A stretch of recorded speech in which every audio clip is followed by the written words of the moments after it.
اعوذ باللہ من الشیطان اللعین الرجیم بسم اللہ الرحمن الرحیم والعصر ان الانسان لفی خسر إلا الذين آمنوا وعملوا الصالحات وتواصوا بالحق وتواصوا بالصبر صدق اللہ العلی العظیم اللہم صلی علی محمد و آل محمد وعجل فرجہم۔ نعت رسول مقبول صلی اللہ علیہ وآلہ وسلم چند اشعار آپ کی سماعتوں کو ہدیہ کرتا ہوں۔ کرم آج بالائے بام آ گیا ہے، کرم آج بالائے کرم آج بالائے بام آ گیا ہے، کرم آج بالائے بام آ گیا ہے، زباں پر محمد کا نام آ گیا ہے، زباں پر محمد کا نام آ گیا ہے، کرم آج بالائے درودوں کی بارش ہے کون و مکان پر، درودوں کی بارش ہے کون و مکان پر، کہ آج انبیاء کا امام آ گیا ہے، کہ آج انبیاء کا امام آ گیا ہے، کرم آج بالائے اور مجھے مل گئی دونوں عالم کی شاہی، مجھے مل گئی دونوں عالم کی شاہی، میرا ان کے منگتوں میں نام آ گیا ہے،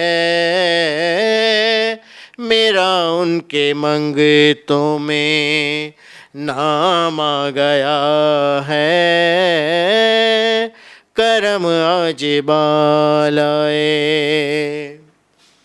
اور میرے پاس کچھ بھی نہ تھا روز محشر،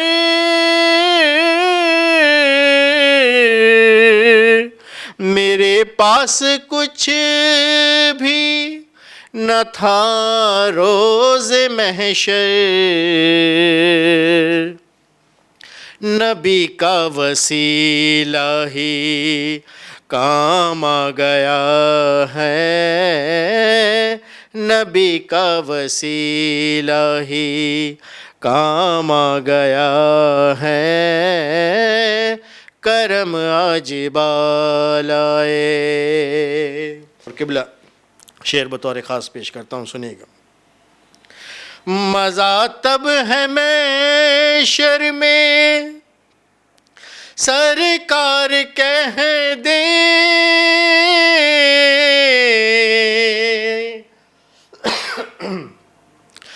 مزہ تب ہے محشر میں سرکار کہہ دیں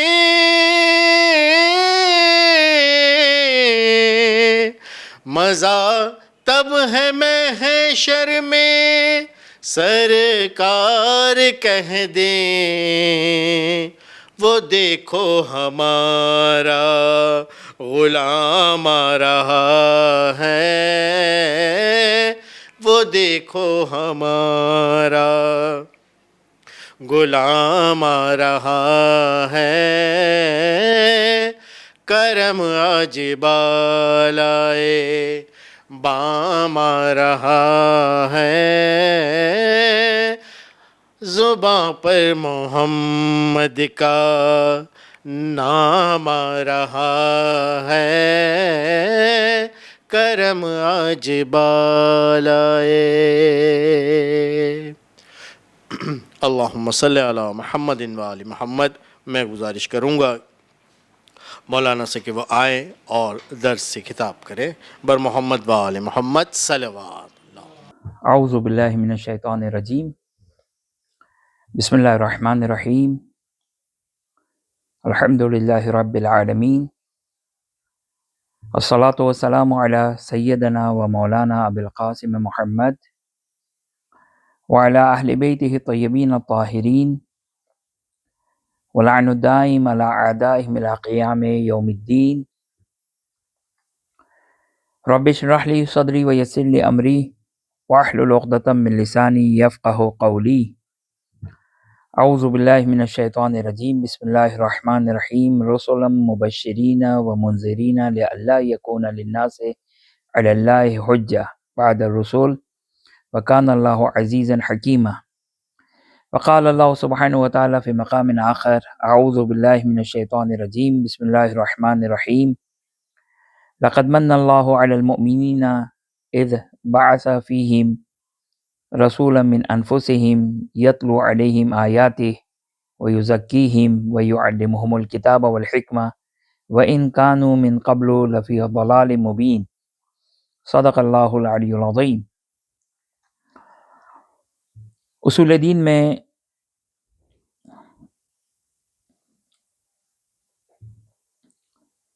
تیسرا امر یا تیسری اصل جس پر ایمان ہونا ہر مسلمان کے اوپر ضروری ہے، اس طرح کہ اگر اس پر ایمان نہ ہو تو انسان دائرہ اسلام سے خارج ہو جاتا ہے۔ یعنی عقیدہ نبوت، توحید اور عدل کے بعد ایک انسان کے لیے ضروری ہے کہ وہ نبوت کے اوپر ایمان رکھے۔ پہلا مرحلہ توحید، عدل اور اس کے بعد نبوت۔ اگرچہ دین کی اساس جو ہے وہ توحید، نبوت اور قیامت کے اوپر ہے، یعنی ان تین عقیدے کو اگر کوئی قبول نہ کرے تو دائرہ اسلام سے خارج ہے، اور عدل اور امامت کو اگر انسان قبول نہ کرے تو دائرہ ایمان سے خارج ہے، اگرچہ اس کے اوپر مسلمان کا اطلاق ہوگا۔ لہذا نبوت پر ایمان اسلام کے لیے ضروری ہے کہ اگر انسان نبوت کا اگر منکر ہو تو اس صورت میں انسان مسلمان نہیں کہلائے گا۔ اور یہ دو آیتیں کہ جس کو سرنامہ کلام کے طور پر پیش کیا گیا، سورہ نساء کی آیت نمبر 17 کہ رسول مبشرین ومنذرین، کہ یہ خود آیت بتلا رہی ہے کہ رسول کا کام، اگرچہ یہ آیت رسول کے اعتبار سے ہے، اور انشاءاللہ آگے جا کر آپ کی خدمت میں نبی اور رسول کے درمیان کیا ڈفرینشیٹ ہے، کیا فرق ہے، وہ ہم بیان کریں گے. لیکن رسول وہ ہے کہ جو بشارت دیتا ہے اور ڈراتا ہے. واضح ہے خداوند متعال کی اطاعت پر بشارت دیتا ہے اور اس کی مخالفت پر ڈراتا ہے. پھر یہاں پر جو ایک علت، کاز، وجہ، حکمت، فلسفہ جو بیان کر رہا ہے قرآن، لئلا یکون للناس علی اللہ حجہ،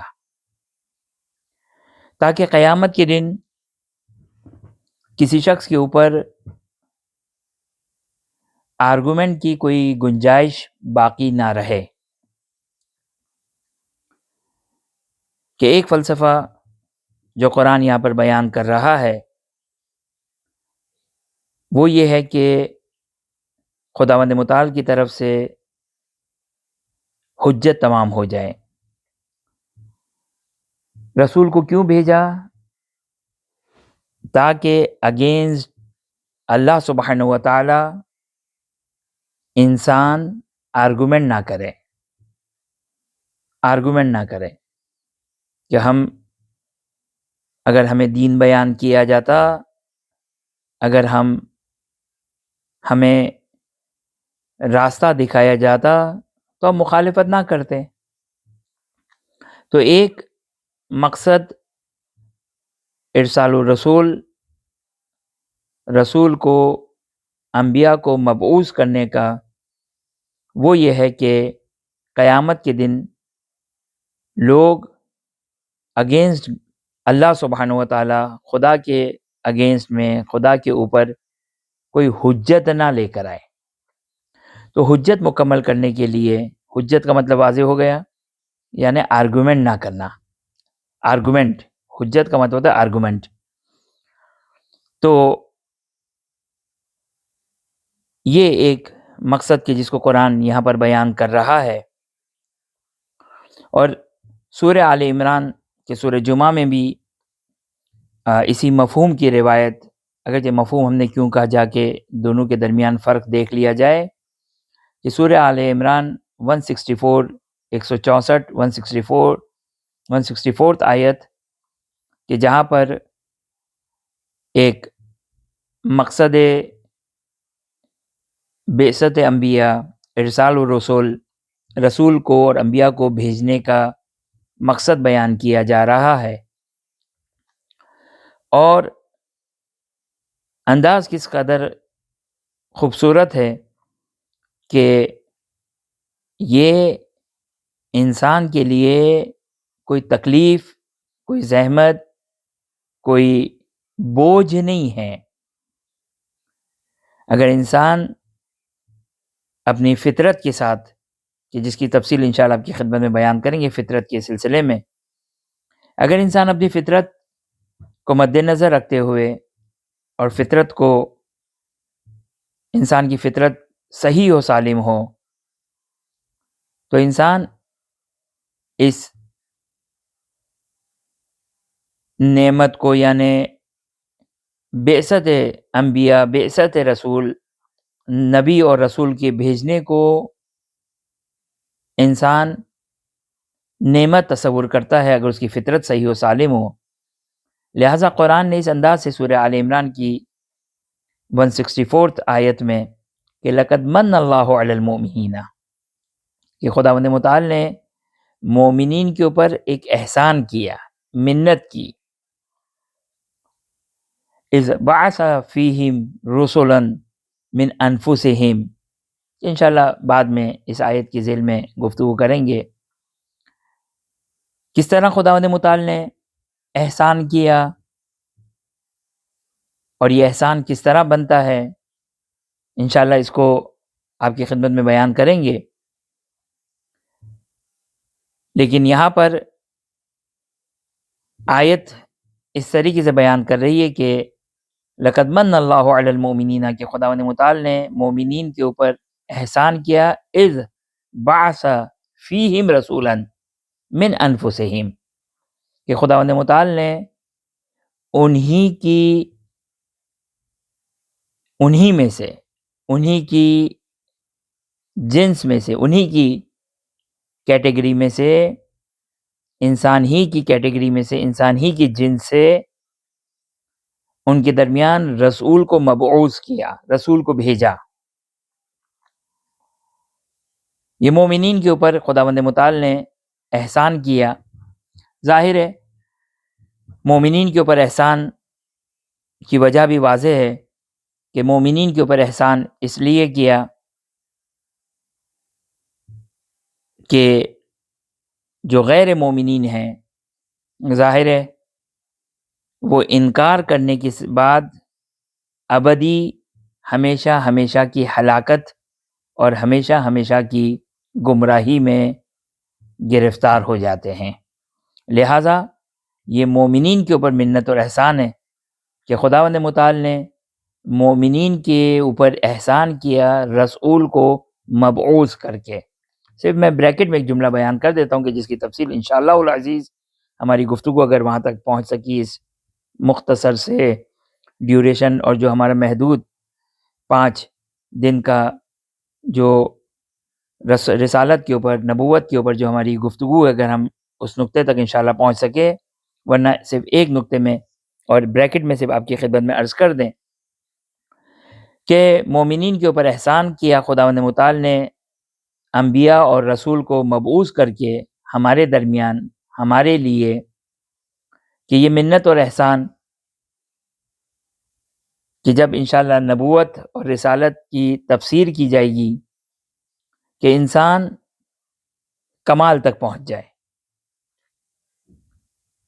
خداوند متعال کے قرب کو حاصل کر لے، قرب الہی کو حاصل کر لے، جو قرب، کمال، اعلی سعادت حاصل نہیں ہو سکتی تھی بغیر انبیاء اور رسول کے مبعوث کیے. یعنی اعلی سعادت کے لیے، اعلی مقام کو حاصل ہونے کے لیے، کمال تک انسان کے پہنچنے کے لیے، قرب الہی تک پہنچنے کے لیے بعثت انبیاء اور بعثت رسول ضروری تھی. لہٰذا خداوند متعال نے ہم پر انبیاء کو مبعوث کر کے، رسولوں کو مبعوث کر کے یہ مومنین کے اوپر احسان کیا تاکہ اس اعلیٰ مقام تک پہنچ سکے، ورنہ انسان اس مقام تک نہیں پہنچ سکتا تھا. اور بہت ہی واضح بات ہے، یہ بہت ہی لاجیکل اور 2+2=4 کلیئر بات ہے کہ انسان دنیا میں جب انجینئر بنتا ہے، ڈاکٹر بنتا ہے، یا کسی بھی فیلڈ میں اگر وہ کسی اعلیٰ مقام پر پہنچتا ہے تو ٹیچر اس کا محسن ہوتا ہے، احسان ہوتا ہے اس کا، کہ اس کے احسان کے ذریعے سے انسان اس دنیاوی کمال تک پہنچتا ہے. اور یہ تو ایک بہت ہی مادی اور بہت ہی چھوٹی سی اگزامپل ہے اس سعادت ابدی، ہمیشہ ہمیشہ کی سعادت کی کمپیریٹیولی ایک چھوٹی سی مثال ہے. وہ سعادت قیامت اور آخرت کے اعتبار سے کہ اگرچہ انشاءاللہ آگے جا کے بیان کریں گے کہ بعثت رسول، بعثت رسالت، بعثت رسول اور بعثت انبیاء یہ فقط آخرت کے اعتبار سے نہیں ہے، کہ انشاءاللہ اس پر آگے گفتگو رہے گی. لہٰذا یہاں پر ابتدائی طور پر نبوت کے سلسلے میں بیان کرتے ہیں شیخ محمد رضا مظفر، جن کی حوزہ علمیہ میں بھی کتابوں کو پڑھایا جاتا ہے اور کسی بھی عالم کے لیے ان کے سیلیبس میں اس کو رکھا جاتا ہے اور اس کو پڑھایا جاتا ہے، کہ ان کی دو مشہور کتابیں جو حوزہ علمیہ کے سیلیبس میں اور ان کے کورس میں ہیں، ایک منطق اور لاجک کے اوپر اور ایک اصول فقہ کے اوپر، شیخ محمد رضا مظفر، ان کی کتاب ہے عقائد الامامیہ، تیسری کتاب عقائد الامامیہ۔ یہ عقائد الامامیہ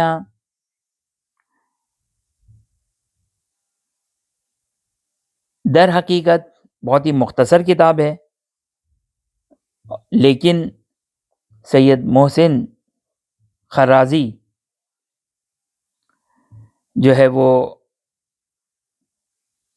اس عقائد الامامیہ کی شرح میں کتاب لکھتے ہیں، جس کتاب کا نام ہے یعنی عقائد الامامیہ اصل کتاب ہے، اس کی شرح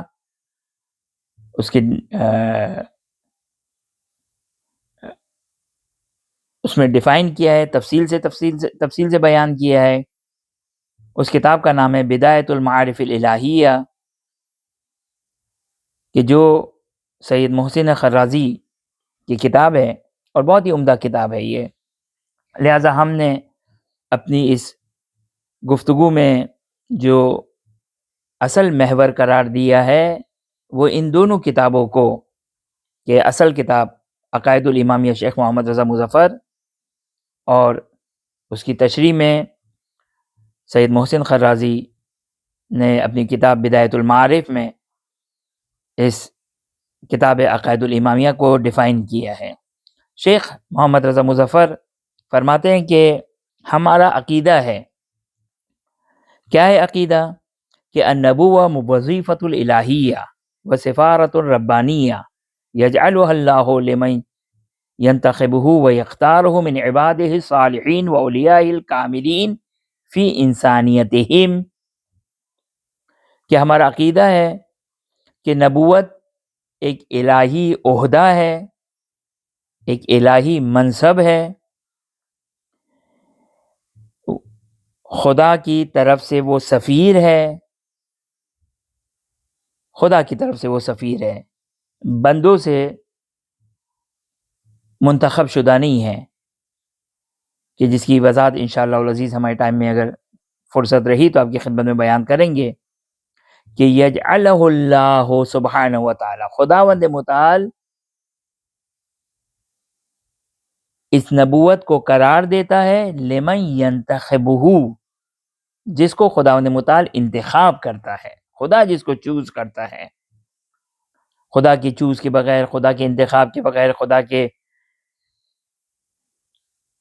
قرار دیے بغیر کوئی انسان نبی نہیں بن سکتا ہے۔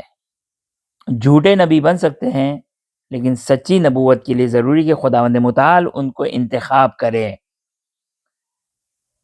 کس کو انتخاب کرتا ہے؟ اختیار کس کو کرتا ہے؟ وہ یختارہ، اختیار کرتا ہے من عبادہ الصالحین و اولیاء الکاملین، جو خدا کے صالح بندے ہیں۔ دیکھیں صالح، آپ بھی صالح ہیں، ہر مومن صالح ہے، صالح یعنی نیک، نیک بندے آپ کے اطراف میں، آپ کے گھر میں، خود آپ، ہر شخص یہ جو بھی اپنے واجبات کو انجام دیتے وہ صالح بندے ہیں، لیکن نہیں، یہ خاص صالح ہے، مکمل کامل ہے، اسی لیے کہتے ہیں وہ اولیاء الکاملین، جو خدا کے دوست، خدا کے ولی، الکاملین، جو مکمل ہے، فی انسانیتہم، اپنی انسانیت میں۔ یہ انسانیت وہ انسانیت نہیں کہ جو آج جس کا پرچار کیا جاتا ہے، جس کے سلوگنز دیے جاتے ہیں، نہیں، یہ انسانیت ہی کامل۔ یہ انسانیت کیا ہے؟ آج ویسٹ میں اگر صرف ایک انسانیت ہے، خالی انسانیت کو دیکھا جائے تو ہم سے زیادہ انسانیت کا شعار اور نعرہ اور سلوگن لگانے والے ہیں، نہیں. اگر موقع ملا تو اس لفظ انسانیت کے اوپر ہم بیان کریں گے. انسانیت کے لیے اہم ترین چیز یہ ہے کہ انسان اپنے آقا، اپنے مولا کے سامنے کمپلیٹلی اوبیڈینٹ ہو. آقا اور مولا کون ہے؟ وہ اللہ سبحانہ و تعالی، وہ مالک کہ کل جہان، کل عالم امکان کا خالق و مالک و رازق و رب و، وہ ہے. انسانیت کا اعلیٰ ترین کمال، اسٹیپ، مرحلہ کیا ہے کہ انسان کمپلیٹلی 100% اس کی اوبیڈینس ہی میں ہو. یہ انسانیت ہے کامل. نہیں ہے کہ آج ہم اپنے مقاصد کو حاصل کرنے کے لیے جو شعار اور جو سلوگن وغیرہ دیتے ہیں، نہیں، یہ صحیح ہے، درست ہے ایک حد تک، کیونکہ بہرحال یہ انسانیت انسان کی فطرت میں ہے. یہ انسانیت انسان کی فطرت میں ہے. لیکن جس طریقے سے باقی ساری فطرتوں کو مینیپولیٹ کیا گیا، مس گائیڈ کیا گیا، انسان نے اس فطرت کو اپنے غلط مقاصد کے لیے استعمال کیا. اب شہوت مگر انسان کی فطرت نہیں ہے، غضب انسان کی فطرت نہیں ہے. یہ سب انسان کی فطرت، یہ خداوند متعال نے انسان کی فطرت میں رکھا ہے.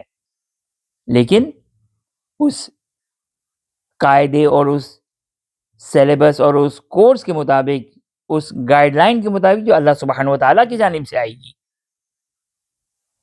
نہ یہ کہ انسان فطرت کے نام پر اور ایسی چیزوں کے نام پر جو خداوند متعال نے انسان کی فطرت میں رکھی ہے، اور انسان ظاہر ہے اسی کے ذریعے سے مس گائیڈ ہوگا، اسی کے ذریعے سے انسان کو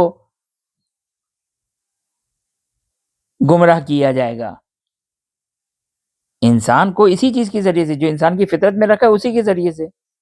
مثلا اب ظلم قبیح ہے، ظلم برا ہے، اور اب گمراہ کرنے والے اسی ظلم کے نعرے کے ذریعے سے، مظلوم اور ظلم کے نعرے کے ذریعے سے انسان اپنے مقاصد کو جو وہ حاصل کرتا ہے.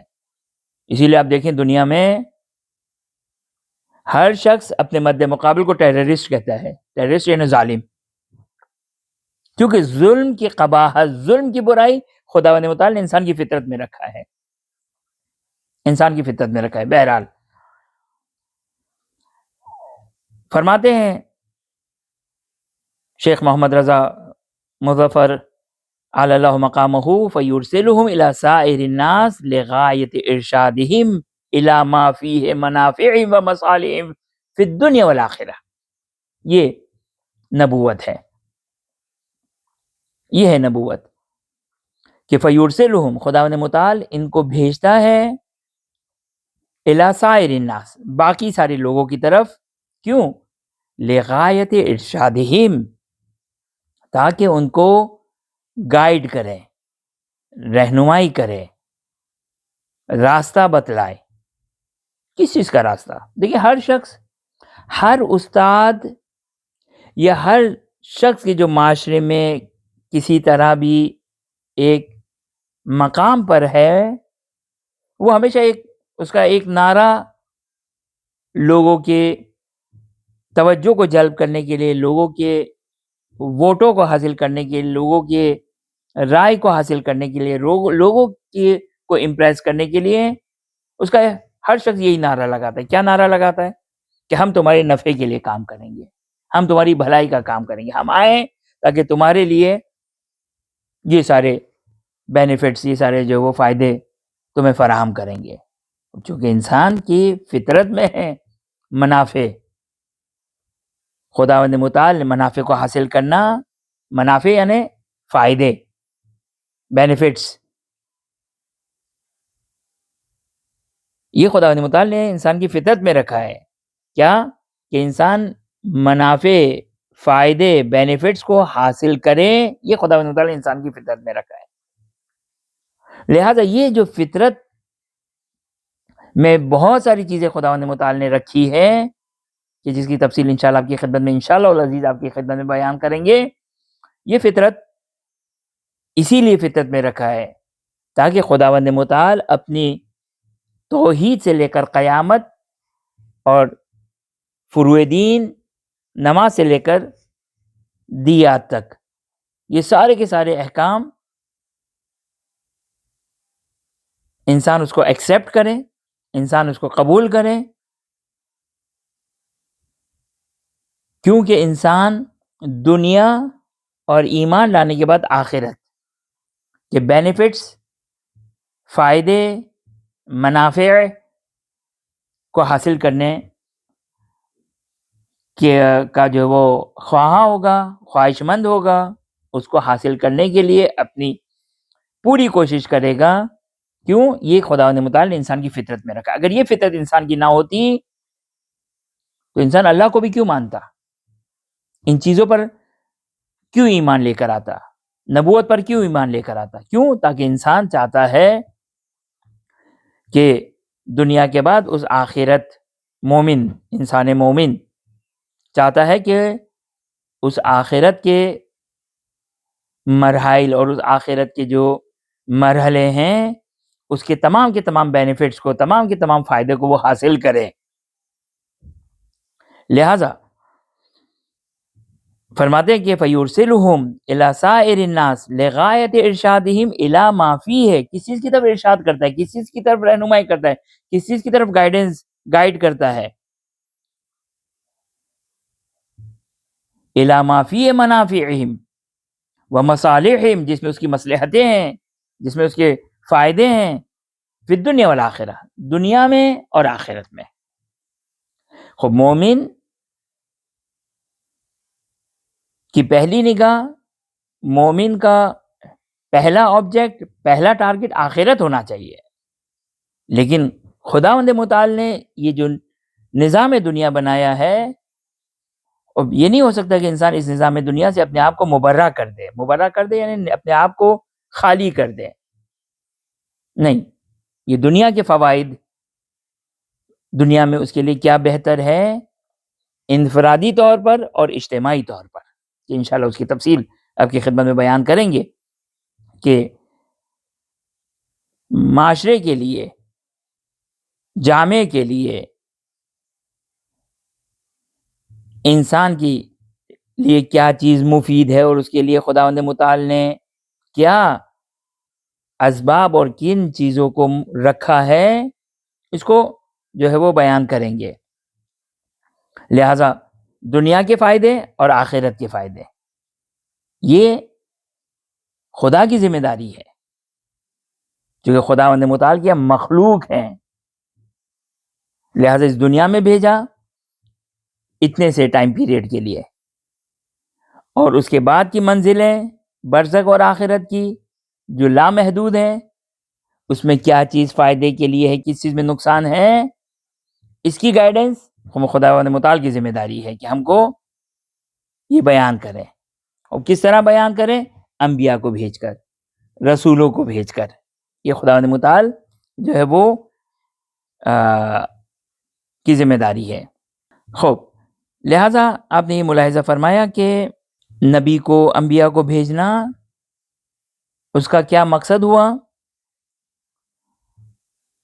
کیوں بھیجتا ہے خداوند متعال؟ چند چیزیں قرآن نے بیان کی، یہاں پر شیخ مظفر اس کو بیان کرتے ہیں کہ دنیاوی فائدے پہلے مرحلے میں جو اتنا اس کا ڈیوریشن ہے، ظاہر ہے جب اس کا اتنا ڈیوریشن ہے تو یہ امپورٹنٹ نہیں ہے، لیکن بہرحال اس کے لیے بھی خداوند متعال نے ہمارا بندوبست کیا. اور جہاں پر الی الابد اور ہمیشہ ہمیشہ رہنا ہے یعنی آخرت، اس میں ہمارے لیے کیا چیزیں ضروری ہیں، اس کا کورس، اس کا سیلیبس، اس کی تعلیمات کے لیے خداوند متعال نبی کو مبعوث کرتا ہے. وَلِغَرَضِ تَنزِيهِمْ وَتَزْكِيَتِهِمْ مِنْ دُونِ مَسَاوِي الْأَخْلَاقِ وَمَفَاسِدِ الْعَادَاتِ وَتَعْلِيمِهِمِ الْحِكْمَةَ وَالْمَعْرِفَةَ، کہ وَلِغَرَضِ، اور کیوں بھیجتا ہے خداوند متعال نبی کو؟ لِغَرَضِ تَنزِيهِهِمْ، ان کو پاک کرے، وَتَزْكِيَتِهِمْ ان کو صاف کرے، تزکیہ کرے، پاک کرے۔ زکوٰۃ مال، نماز، روزہ، حج، زکوٰۃ، یہ زکوٰۃ کو زکوٰۃ کیوں کہتے ہیں؟ کیونکہ یہ مال کو پاک کرتا ہے۔ تزکیہ انسان کو پاک کرنے کے لیے نبی کو بھیجا، لغرض تنزیہم و تزکیتہم، پاک کرنے کے لیے کسی سے؟ من دون مصابی الاخلاق، اخلاق کی برائیوں سے پاک کرنے کے لیے، وہ مفاسد العادات، بری عادتوں کو نکالنے کے لیے۔ وہ یہ تزکیہ، تنزیہ، صفائی، پاکی، اور وہ تعلیمہم الحکمہ والمعرفہ، اور نبی آئے گا حکمت کی تعلیم دے گا۔ کہ حکمت ایک بہت ہی اہم، کہ آپ نے آیت نمبر سورہ آل عمران کی 164 میں ملاحظہ فرمایا کہ یزکیہم و یعلمہم الحکمہ۔ سورہ جمعہ میں بھی جو ہے وہ اس نقطے کی طرف اشارہ کیا کہ کتاب کی تعلیم اور حکمت کی تعلیم ایک خاص الگ سے قرآن بیان کر رہا ہے۔ اب یہ بیان کرے گا وہ طریق و بیان طرق سعادت، اور سعادت کے کیا راستے ہیں اس کو بیان کرے گا، تاکہ یہ نتیجہ ہے، تاکہ انسان اس کمال تک پہنچ جائے جو اس کی شان کے مطابق ہے، جو اس کی شان کے مطابق ہے، اور وہ اعلیٰ درجے پر پہنچ جائے دنیا میں بھی اور آخرت میں بھی۔ وصلی اللہ علی محمد وآلہ الطیبین الطاہرین، وآخر دعوانا ان الحمد للہ رب العالمین۔